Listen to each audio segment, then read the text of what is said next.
नमस्कार दोस्तों, ocean network में आपका स्वागत है। पिछले 24 घंटे में इतनी तेजी से घटना चक्र घूमा है,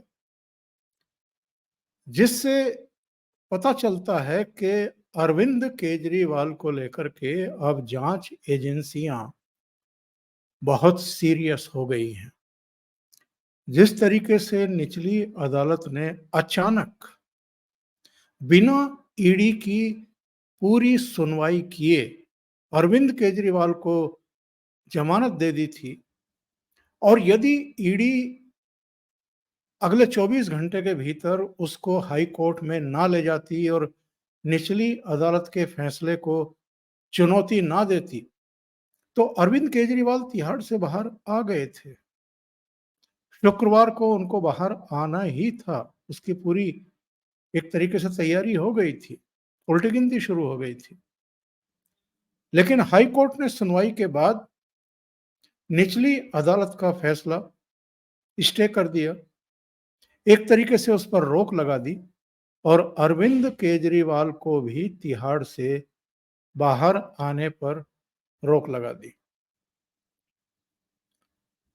मामला यहां तक सीमित नहीं रहा। इस बीच पिछली रात को सीबीआई की एक टीम तिहाड़ जेल पहुंची और उसने अरविंद केजरीवाल से पूछताछ शुरू की। आज सुबह इस घटना चक्र ने और तेज मूवमेंट किए। सीबीआई अरविंद केजरीवाल को लेकर के राउज एवेन्यू कोर्ट पहुंची, सीबीआई की स्पेशल कोर्ट पहुंची, वहां उनको पेश किया, उनसे पूछताछ हुई और पूछताछ के बाद अदालत में ही अरविंद केजरीवाल को सीबीआई ने गिरफ्तार करने की औपचारिकता पूरी कर ली। ये पूरा केस अब डिट्टो बिल्कुल वैसे का वैसा ही मनीष सिसोदिया की जो लंबी जेल यात्रा शुरू हुई है उस तरफ जाता हुआ दिखाई दे रहा है। बस इतना अंतर है कि मनीष सिसोदिया को सीबीआई ने गिरफ्तार किया था, अरविंद केजरीवाल को ईडी ने गिरफ्तार किया था। मनीष सिसोदिया के मामले में ईडी की जो ईडी ईडी की जो एंट्री है वो तिहाड़ जेल में हुई थी। यानी तिहाड़ में जाकर के करीब 12-14 दिन बाद, यानी सीबीआई की गिरफ्तारी के 12-14 दिन बाद ईडी ने मामला भी दर्ज किया था और मनीष सिसोदिया को भी गिरफ्तार किया था तिहाड़ जेल में जाकर के। यहां मामला थोड़ा सा अलग है। ईडी ने अरविंद केजरीवाल को गिरफ्तार किया था और इसके बाद पूछताछ के बाद इनको न्यायिक हिरासत में यानी तिहाड़ भेज दिया गया था और अब सीबीआई की इसमें एंट्री हुई है। यानी सीबीआई ने अब जाकर के अरविंद केजरीवाल को गिरफ्तार किया है। अब आम आदमी पार्टी के नेता भी, अरविंद केजरीवाल की धर्मपत्नी भी, सब ये दलील दे रहे हैं कि चूंकि हमने हाई कोर्ट के निचली अदालत के जमानत देने के फैसले पर जो आदेश था उस पर स्टे को लेकर के चैलेंज किया है सुप्रीम कोर्ट में, और हमें उम्मीद है कि सुप्रीम कोर्ट से अरविंद केजरीवाल को जमानत मिल जाएगी। इसी तरह के बयान दे रहे हैं ये लोग कि हमें उम्मीद है कि सुप्रीम कोर्ट से अरविंद केजरीवाल को जमानत मिलने वाली थी, और इस बीच सीबीआई की एंट्री हुई है। तो अरविंद केजरीवाल की धर्मपत्नी कह रही हैं कि यही इमरजेंसी है और यही एक्चुअल में तानाशाही है। इस तरह के बयान उनकी तरफ से दिया जाना अपने आप में बेहद आश्चर्य का विषय है। ये देखिए अरविंद केजरीवाल की पत्नी का ट्वीट क्या आया है, बयान क्या आया है, वो मैं आपको दिखाता हूं। इन्होंने कहा है कि 20 जून अरविंद केजरीवाल को बेल मिली, तुरंत ईडी ने स्टे लगवा दिया। यानी ईडी इतनी पावरफुल है कि वो कोर्ट से किसी की भी स्टे लगवा सकती है। जब तक कोर्ट संतुष्ट ना हो उसके तथ्यों को लेकर के जो वो प्रस्तुत कर रही है, तब तक ईडी किसी दूसरी अदालत के आदेश को स्टे कैसे कर दे? फिर लिखती हैं कि अगले ही दिन सीबीआई ने एक्यूज्ड बना दिया और आज गिरफ्तार कर लिया। पूरा तंत्र इस कोशिश में है कि बंदा जेल से बाहर ना आ जाए। ये कानून नहीं है, ये तानाशाही है, इमरजेंसी है। ये सुनीता केजरीवाल का बयान। और केवल इनका नहीं, इनके जो प्रवक्ता हैं जस्मिन शाह, संजय सिंह, सबके बयान सब एक तरीके से सीबीआई पर टूट पड़े हैं। क्या सीबीआई ने कोई गुनाह कर दिया है? क्या ये भूल गए हैं कि इस शराब घोटाले के मामले को ईडी ने नहीं, सीबीआई ने दर्ज किया था पहले। और सीबीआई ने जो एफआईआर लॉन्च की थी उसमें 15 लोगों को एक्यूज बनाया गया था, जिसमें पहले नंबर पर तब के इनके उप मुख्यमंत्री और तत्कालीन आबकारी मंत्री यानी शराब मंत्री मनीष सिसोदिया का नाम था। उसमें कई पूर्व नौकरशाह भी थे, उनमें शराब कारोबारी भी थे, शराब कंपनियों के मालिक भी थे। कई लोगों को एक्यूज बनाया गया था। तो सीबीआई ने जिस मामले को दर्ज किया, सीबीआई ने ही जो मनीष सिसोदिया को, विजय नायर को और दूसरे लोगों को गिरफ्तार किया, उसमें अब अगर तमाम तथ्य सीबीआई के सामने आ गए हैं, जो उसने कोर्ट में भी रखे हैं, राउज एवेन्यू कोर्ट में भी रखे हैं, अरविंद केजरीवाल को गिरफ्तार दिखाने के बाद उसमें सारे तथ्य अब बिल्कुल ये प्रतिपादित कर रहे हैं कि जिस कैबिनेट की मीटिंग में नई आबकारी नीति को पारित किया गया, उसकी अध्यक्षता मुख्यमंत्री के नाते अरविंद केजरीवाल ही कर रहे थे। दूसरे, जब इस पूरे प्रकरण, पूरे गड़बड़ घोटाले, पूरे भ्रष्टाचार की जांच की सिफारिश एलजी ने होम मिनिस्ट्री से की और होम मिनिस्ट्री ने इस पूरे मामले की जांच के आदेश दिए सीबीआई से, वैसे ही आनन फानन में अरविंद केजरीवाल सरकार ने उस नई आबकारी नीति को वापस लेने का ऐलान कर दिया था।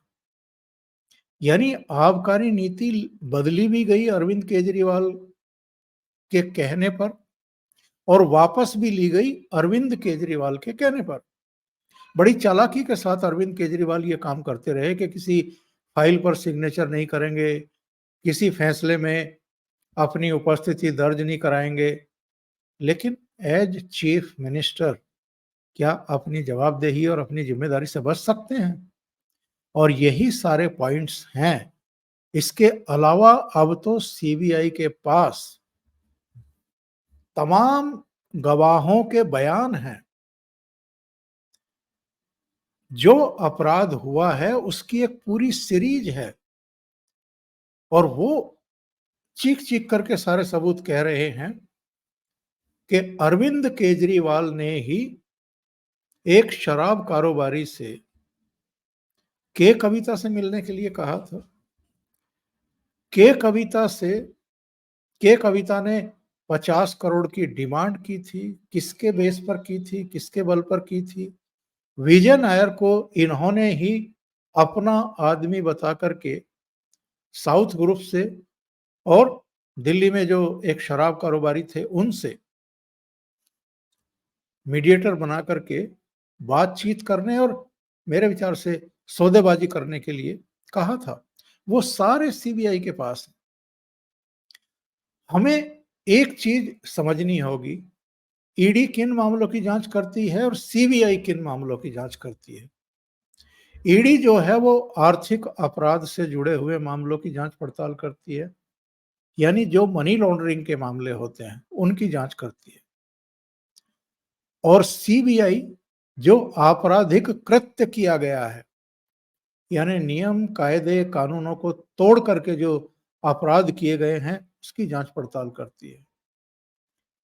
और चूंकि मनीष सिसोदिया के खिलाफ भी दोनों एजेंसियों ने जांच की है, तो अरविंद केजरीवाल या उनका परिवार या उनकी पत्नी या उनकी पार्टी के नेता ये कैसे समझे बैठे थे और संतुष्ट भाव से बैठे हुए थे कि चलो ईडी ने तो गिरफ्तार कर लिया, ईडी तो कोर्ट में लड़ रही है अरविंद केजरीवाल के खिलाफ, अब सीबीआई तो ऐसा नहीं करेगी। ये कैसे सोच लिया? सीबीआई की अगर एंट्री हुई है इस पूरे मामले में, तो ये क्यों भूल जा रहे हैं कि अगर ईडी वाले मामले में गवर्नमेंट को लगता है कि अरविंद केजरीवाल को किसी मोड़ पर जाकर के कोई रिलीफ मिल सकती है या दी जा सकती है अचानक से, जैसे निचली अदालत ने दे दी, और वो बाहर आ सकते हैं, और चूंकि चीफ मिनिस्टर अभी बने हुए हैं और ये बेहद गंभीर मामला है, 100 करोड़ की रिश्वत लेने का मामला है, तो इसमें एक चीफ मिनिस्टर बाहर आकर के जेल से क्या क्या गुल खिला सकता है, किस किस को प्रभावित कर सकता है, क्या इस खतरे से इनकार किया जा सकता है? और आम आदमी पार्टी के नेता शायद भूल जाते हैं कि प्रधानमंत्री नरेंद्र मोदी ने चुनाव के दौरान भी अपने भाषणों में क्या कहा था, और दिल्ली की ही जनसभा में कहा था, और शराब घोटाले का नाम लेकर के कहा था। शराब घोटाले का और नेशनल हेराल्ड घोटाले का नाम लेकर के प्रधानमंत्री ने अपना उद्बोधन किया था, और ये कहा था कि तीसरी बार सरकार बनने के बाद इन मामलों में और तेज कार्रवाई की जाएगी। तो उन्होंने तो जो कुछ कहा था, और उन्होंने अपने भाषण में ये भी कहा था कि मैं कुछ छिपाता नहीं हूं, मैं जो कहता हूं वो करता हूं।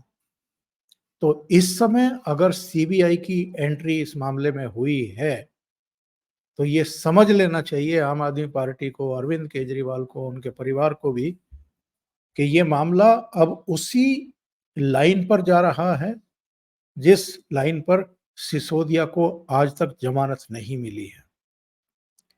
26 फरवरी 2023 को गिरफ्तार किया गया था मनीष सिसोदिया को, और देख लीजिए अभी 16 महीने जो हैं वो उनको हो गए हैं, 16 महीने से भी ज्यादा समय हो गया है, जमानत नहीं मिली है। सत्येंद्र जैन भी मनी लॉन्ड्रिंग के केस में ही अंदर हैं, और वो मामला 2015-16 का है, हवाला से जुड़ा हुआ है, उसमें उनको जमानत नहीं मिली है। विजय नायर हों, दूसरे लोग हों, संजय सिंह को जमानत मिली तो केवल इसलिए कि ईडी ने ये कहा कि हम इनके मामले में जितनी इनसे पूछताछ कर सकते थे, तहकीकात कर सकते थे, वो हमारी कंप्लीट हो गई है, लिहाजा हम इनकी जमानत का विरोध नहीं करेंगे। लेकिन मनीष सिसोदिया हों, जो डिप्टी चीफ मिनिस्टर थे, आबकारी मंत्री भी थे, और जिन्होंने ड्राफ्ट तैयार किया था शराब कारोबारियों के कहने पर, चाहे मुख्यमंत्री अरविंद केजरीवाल हों, जिनकी सरपरस्ती में, जिनकी अध्यक्षता में बैठकें हुई, फैसले हुए, उनको बाहर आने का खतरा एजेंसियां कैसे मोल ले सकती हैं, जबकि इस मामले की जो इन्वेस्टिगेशन अभी गोइंग ऑन है, अभी आरोप पत्र दाखिल किए जा रहे हैं, और जो खतरा था उसको समूल खत्म करने के लिए कि ईडी के मामले में, ईडी की गिरफ्तारी के मामले में इनको जमानत ना मिल जाए और ये बाहर ना आ जाए, ऐसे में सीबीआई की अगर एंट्री हुई है तो इनको परेशानी क्यों हो रही है? ये इसको तानाशाही क्यों बता रहे हैं? अदालत ने तो नहीं कहा कि सीबीआई ने जो गिरफ्तारी की है वो गैर कानूनी है या तानाशाही है या असंवैधानिक है, जैसा ये बता रहे हैं। और प्रधानमंत्री नरेंद्र मोदी ने चूंकि इमरजेंसी को लेकर के बयान दिया था पार्लियामेंट के पहले दिन 24 जून को, तो उसको अब इनके बयान को आधार बना करके तंज किसे कसा जा रहा है कि साहब इमरजेंसी 1975 में क्या थी, इमरजेंसी तो अब लगी हुई है। यानी अगर अरविंद केजरीवाल को गिरफ्तार कर लिया गया है तो ये इमरजेंसी है इनके लिए, तो अरविंद केजरीवाल इस देश में कोई पहले आदमी तो है नहीं और आखिरी आदमी भी नहीं है जिनको मनी लॉन्ड्रिंग के केस में 100 करोड़ की रिश्वत लेने के मामले में गिरफ्तार किया गया हो। या तो ये एक कानून बनवा दो भाई कि इस देश के जितने भी मुख्यमंत्री हैं, मंत्री हैं, जो टॉप नौकरशाह हैं, जो प्रभावशाली लोग हैं, वो अगर रिश्वत के मामले में, घोटाले के मामले में पकड़े भी जाएं, मतलब अगर चिन्हित भी हो, पता भी लग जाए, तो उनको गिरफ्तार ही नहीं करना है। उनको मस्ती कूटने के लिए छोड़े रखना है। और ये पहले होता था, 2014 से पहले ये होता था। कुछ मामलों में जरूर अपवाद स्वरूप लोग अंदर गए हैं, क्योंकि लालू और लालू का पूरा परिवार नरेंद्र मोदी को गाली जरूर देता है, लेकिन चारा घोटाला कब का है? चारा घोटाला तो तब का है जब नरेंद्र मोदी राष्ट्रीय राजनीति में थे भी नहीं, बल्कि गुजरात के मुख्यमंत्री तक नहीं बने थे। और उस समय के भी सीबीआई डायरेक्टर जोगिंदर सिंह ने खुलासे किए थे कि आई के गुजराल जो चीफ प्रधानमंत्री थे उस समय, उन्होंने उनको प्रेशराइज किया था कि लालू के खिलाफ आप कार्रवाई ना करें, लेकिन वो प्रेशर में नहीं आए थे। तो चारा घोटाले में 4 मामलों में लालू को अब तक सजा हो चुकी है, लेकिन मौजूदा प्रधानमंत्री को गाली देने का एक रिवाज है और शायद उससे जो उनके मतदाता हैं, जो एमवाई समीकरण है, वो उनका पूरा होता है। इसलिए नरेंद्र मोदी को गाली देते रहो, जनता को मूर्ख समझ करके। तो यहां पर मुझे लगता है कि जो प्रोसीडिंग्स हुई हैं हाई कोर्ट की या राउज एवेन्यू कोर्ट की, सीबीआई की, स्पेशल कोर्ट की, उन प्रोसीडिंग्स की तकनीकी पहलुओं पर हम नहीं जा रहे हैं। हम केवल इस बात की चर्चा कर रहे हैं कि अरविंद केजरीवाल की मुसीबतें बेहिसाब बढ़ती जा रही हैं। अरविंद केजरीवाल आज जब राउज एवेन्यू कोर्ट में, स्पेशल सीबीआई कोर्ट में सुनवाई चल रही थी, तो उस समय ये भी खबर आई थी कि साहब अचानक उनकी तबीयत खराब हो गई है और जो स्टाफ के लिए बगल में रूम बना हुआ था उनको वहां ले जाया गया है। हो सकता है तबीयत खराब हो गई हो, लेकिन लोग तुरंत सोशल मीडिया पर ये आशंकाएं क्यों जाहिर करना शुरू कर देते हैं कि साहब ये एक ग्राउंड बनाने की कोशिश भी हो सकती है मुख्यमंत्री की, ताकि वो वापस तिहाड़ जाने के बजाय अस्पताल में भर्ती करा दिए जाए। हम सब जानते हैं कि उनको शुगर है और शुगर पेशेंट को ये पता होता है कि ये कभी भी ऊपर जा सकती है, कभी भी नीचे आ सकती है। बहुत टेंशन हो तो अचानक ऊपर जा सकती है। दूसरे कारणों से खाना नहीं खाया है समय से आपने, या पर्याप्त इंसुलिन नहीं ली है, दवाएं नहीं ली हैं, तो ये घट भी सकती है, बढ़ भी सकती है। और घटी हुई ज्यादा खतरनाक होती है, वो प्राण घातक भी हो सकती है। तो बताया गया कि साहब इनका शुगर लेवल जो है वो घट गया था, तो इनको रिलैक्स करने के लिए, कुछ दवा वगैरह देने के लिए या दूसरी चीजें करने के लिए बगल वाले रूम में ले जाया गया। बाद में वो कार्रवाई में शामिल भी हुए। उस समय मीडिया में ये भी चल रहा था कि साहब अरविंद केजरीवाल ने तो पूरे शराब घोटाले और जो नई आबकारी नीति बनी थी वो किसके दिमाग की उपज थी, इसको लेकर के मनीष सिसोदिया को ही जिम्मेदार ठहरा दिया है। तो इसको लेकर के अरविंद केजरीवाल अदालत में खड़े होकर के बोलने लगे कि मीडिया में जो कुछ चल रहा है ये एक्चुअल में हमारी प्रतिष्ठा को आघात लगाने के लिए किया जा रहा है।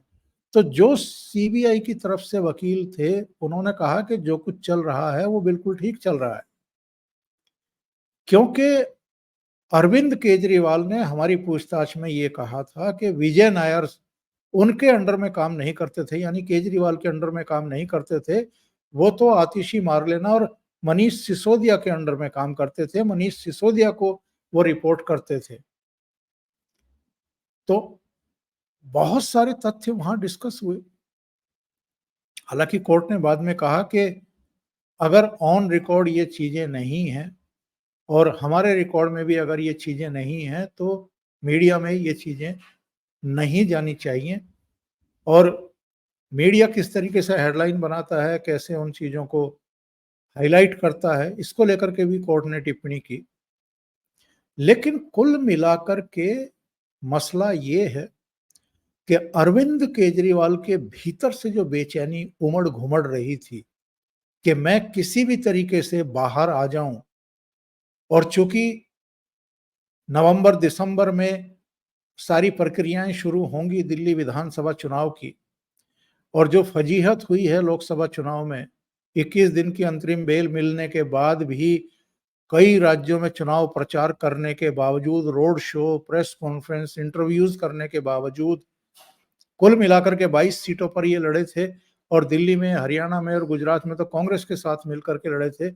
फिर भी 22 में से केवल 3 सीटें आम आदमी पार्टी को मिली।